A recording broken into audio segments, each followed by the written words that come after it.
welcome back. Let's get into it. Let me ask you something. Have you ever been at work, busting your butt, just sweating and thinking, why am I doing triple the work for a fraction of the pay? And meanwhile, your manager's in their office just watching the clock, sipping coffee that costs more than your lunch, and you're like, what the heck is that? Why am I doing all the work, but you're getting paid so much more than me? Yeah, you're not crazy for noticing that, and you're not supposed to say it out loud. But I will, because I'm wearing a mask, so nobody can know who's saying it. I've lived it, and it haunts me. At my job, we hired, let's say 7 supervisors. 7. And each one get paid, let's say, $120,000 a year. That's $840,000 a year just to watch us work. And I started thinking, what exactly are they doing with that much money? What worth are they providing? Because if I didn't show up tomorrow, things wouldn't get done. People would be mad. It would kind of hurt, not necessarily me, but like me as in like the everybody, the little guy. But if they didn't show up, the ship would still sail. The work would still get done because the little guy does it. So why didn't that money go towards something that actually boosts morale, that makes the little guy happier, like raises or free lunch or better hours or just a vending machine or something that doesn't charge you an absorbent amount for food, like at like airport food prices. It's that stuff would have actually made us want to show up. It would have made the job bearable, but no, I don't think that they want happy workers. I think that they want controlled ones, and that's the truth that they'll never put in your training manual. That's the truth that they'll never blare on their company website, that control is worth more than morale when the people signing the checks only care about quarterly profits. Shareholders don't care if the flunkies are exhausted or broke or questioning their life. They care if the line goes up, if the flunkies are making money. That's it. And supervisors, they're not mentors. They're not there to help you grow. They're insurance policies that exist to measure you and track you and squeeze as much output out of you as humanly possible. Then they turn around and report how much profit that you personally are generating. And if your output doesn't exceed their salary, then you're a loss, because they have to pay your salary and their salary. And guess what? That makes you replaceable. And here's where it gets dark.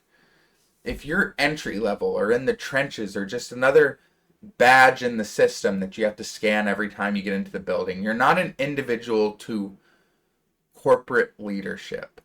You're a line on a chart. You're a number in a spreadsheet made by someone who has never said your full name out loud.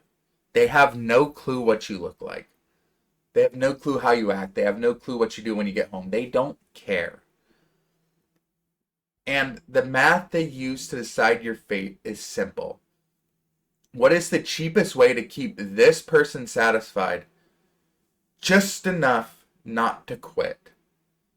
And what's the cost of replacing them if they do? They run those numbers side by side, and if it's cheaper to replace you than to keep you happy, then pack your stuff, man. It's not personal. It's business. It's the design. It's the way of the beast. And corporate culture is top heavy on purpose. The higher you go, the less it's about competence. It's more and more about politics. It's about optics, narrative control, fake metrics that look good on PowerPoints to the shareholders who are dumping your paycheck, your year salary into the company every day. And hiring more middle management looks like growth. It makes the shareholders think that things are scaling, that there needs to be more structure because there's more people at the bottom who generate more money. And even if those managers do nothing but sit in meetings and circle back every darn day about stuff that doesn't matter, and meanwhile they're spending money to make you happier at work, no, because that doesn't show up on a bar graph. There's no data for free snacks or human decency. It's labeled as fluff. It's labeled as fat that can be cut. It's not ROI. You think I'm exaggerating? Google how many corporations laid off thousands of workers right after announcing record-breaking profits. They don't hide it. They just count on you being too tired or too distracted or too afraid to push back that they're using you. So let's land this plane. It got a bit manic here. We're 6 minutes in, but you're not crazy for asking why your manager makes triple your salary to do half the work. You're dangerous. You're a dangerous individual because you're starting to think. You're not starting to think any way that's bad or anything. You're just starting to use your brain for critical thinking, stuff that you weren't taught. And the system only works if you don't.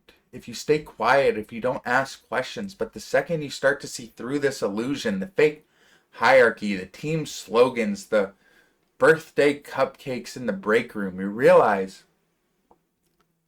it's never about fairness. It's never about making everybody feel like they're spending their 40 hours a week productively. It's about function. Their goal is simple. Keep the machine running. Keep the profits growing. And keep you just distracted enough not to notice you're the fuel they're burning to do it. But you're not the fuel. You're the flame. So burn brighter on your own terms. Don't burn yourself out for them, and ask why. And don't stop speaking just because silence is easier, because silence is surrender. And once you surrender, you kind of give over your life. And I'm done surrendering for people who don't even know my name. And with that being said, I'll catch you next time.